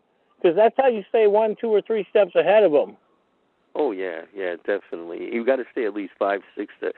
You'll find out that you're way out there ahead of everybody when you start thinking regular. And then everybody's doing you a favor, like Discovery. We'll go into Discovery. Well, Discovery is to screw you. That's right, because they want to get the information that they could actually give you but cover and conceal for themselves. Right, and you can't let them do that. You got to hold every single piece of evidence you get right from the beginning. If you let that court reporter walk out that door with that tape that day, you're true. Yeah, that's true. You're true. You can't do that. You've got to complain about that right away, and that's it. If you don't on the record, if you don't put that on the record or make a statement right then and there, you lost. You win or lose this on the first day of every case, almost said, you know. And that's the one thing that people don't comprehend, that you got to speak up on those cases to make sure it's on recorded records. And the other thing that a court will say, you can't bring a tape recorder and stuff. Yes, you can. I've done it hundreds of times of videotapes. I've even had people that have brought in videotapes that have actually been arrested leaving the courtroom for videotaping. I've got a couple of them on YouTube where people are arrested and they said the judge says you can't videotape, and then they arrest them, and then we post the videotape of them getting arrested and the whole court case.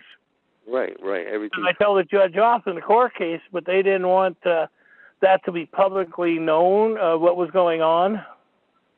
Well, you know what, Ed? If you go into it and you look into the budget of everything, you'll find all your tapes on the budget, see? And if they pay you out of grant money or something else, you'll find that your case and what you're paid is not on the budget. No, that's true. And then one thing I like to bring up, a gentleman's name is Walter Bruin, CAFR Reports 1. And if you don't know about Walter Bruin, I suggest you look him up because he's got the CAFR reports almost in every city, over every state. Right, and that's where you get the stuff. So learn this stuff because also, too, when you learn that your state corporation number, you can use what he's got it and correlate it with your state corporation number, and then you can really nail them. Because, you know, this is basically a country based on settlers. Everybody settles their cases. Right. Because once you settle a case, all the fraud's gone. Well, and people don't realize the term settler, what it actually means. Yeah, it means you give in. Yep. But all the rights to that case, that's gone. And see, you can even win a settlement when you settle if you can prove there was fraud in that settlement. Mm-hmm. A lot of people don't know that either. They think, oh, you settled already, that's it, you're out. And then when you're but you can always go back on a settlement case if there's questions. You can reopen it too. And when you sign your checks, if you have to give somebody the money and they force you to do it, you got to put under duress on that check. Yeah. Or else you cannot get your money back.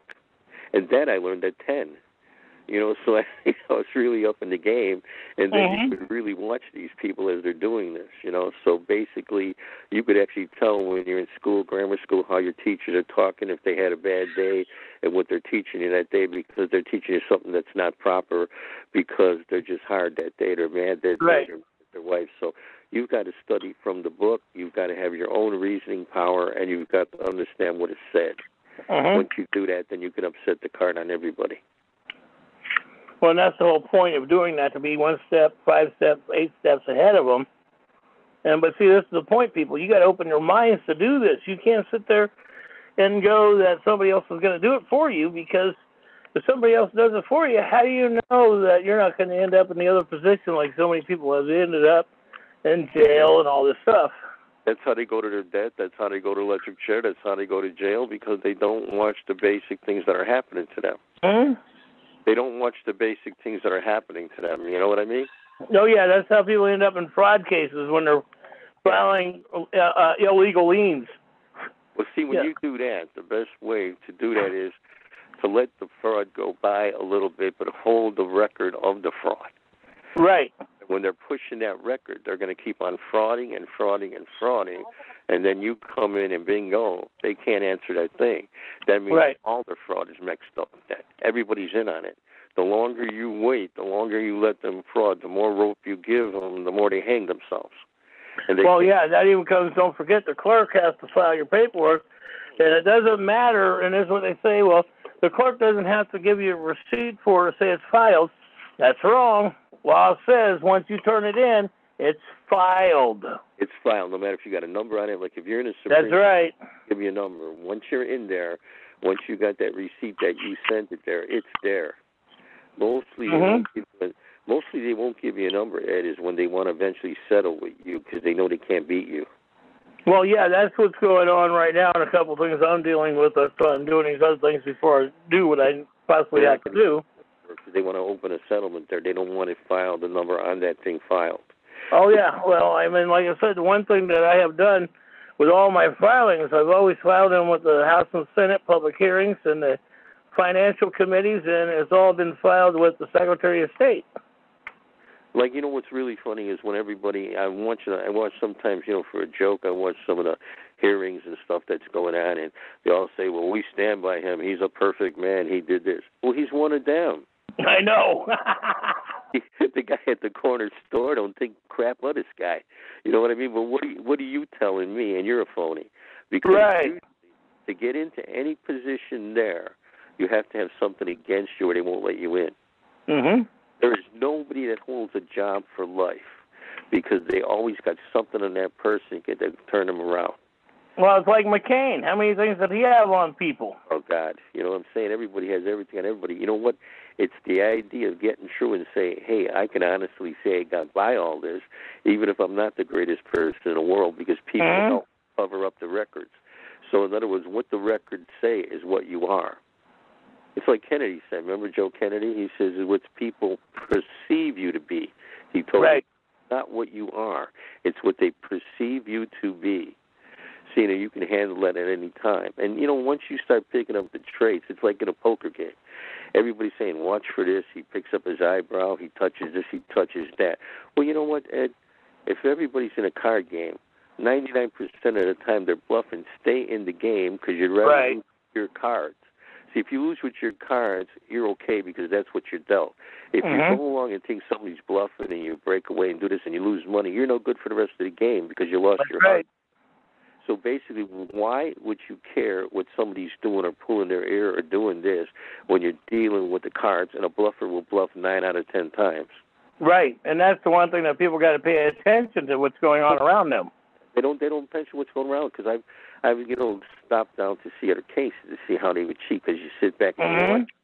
And they had this one kid in there one time when I was sitting, and they come out with his deposition and they said, "Were you lying now or are you lying then?" And I said to myself, the guy wasn't lying never. Which one did you forge? Right. That's what it is. And that's a valid point. People got to realize when they use that terminology, they're trying to get you hooked into one way or the other. Yeah, and you can't. You know how you answer them too, like don't lie to the FBI. Well, you know what? They try to say, didn't you lose this case there and there? And so what are you talking about? That was fraud. How can I answer you one way or the other? Right. So in other words, the guy doesn't know what to say. When the FBI is talking to you, they don't want to talk to you no more because they know you know the game. Right. So they're the ones that are going to be making the mistakes now because they know you're smarter than them. It doesn't make you smarter. You just know the tricks of the trade. No, that's true. Well, you just know the rules of the game. Yeah, see, you got to know the rules of the game or don't play that game. And that's the one thing that people don't realize when they start doing this. We're becoming what they call activists themselves. Well, activist is a title of nobility, folks. That's right. It's and so, and then you wonder why you have no rights? Now, Ed, there's another thing you told me is why every lawyer usually writes Esquire next to their name. Right. That means landowner. That's right. But they're watching the land for the queen. Most people don't realize they don't own their own land. They just own the property that's on the land. So basically, if you understand that, but then you know how to take that land back to be your land if you know how to use the law against them. Because the magical word is a 4-letter word out there, and it's called fraud. And that fraud vitiates everything. And that's the game. When you bring everything around the fraud, you win your case at all times. You just can change the case at any time. So in other words, there's a lot you got to learn out there, and then they don't like it when somebody knows exactly what's going on. And you're never supposed to get nervous or worry. And don't forget, patience is a virtue, so you wait it out. Right. When it's meant to be is meant to be. It's going to happen. It's karma. So basically, you can do all right with this. I hated to bend your ear this long because I know you got other people that want to talk and that, but, I was just trying to get my point to you because we were talking alone. I couldn't find Goldie on here. I couldn't find Tim. I couldn't find Tully. I couldn't find George. Yeah, no, I know that. That was interesting because, I'm hearing what people are saying, but then you know how that happens. So it does make you wonder sometimes. It makes you wonder because you figure everybody's going on. So I figured, if they were all combining to talk to you, I might as well talk to you for a while and, give you the time because you had the time to listen to them. But sometimes they have commitments that they're doing and other things that they can't do, so you got to give them the benefit of a doubt. Oh, yeah, because they're working on things, too. I don't know what you mean. Right, and they're working on a lot of things that are legal, and you watch over them. But the main thing is you supervise what everybody does because you're You got to supervise everything that's done. You got to watch everything that's being done because if anybody makes a mistake, your name is on there. You know what I mean? Well, yeah, and that's the one thing that you want to make sure things are corrected before that, or if it does go out, you have to correct it in a proper manner. And it's not covering it up or playing these games like these other people do. It's to being honorable and respectful not only to yourself but the others.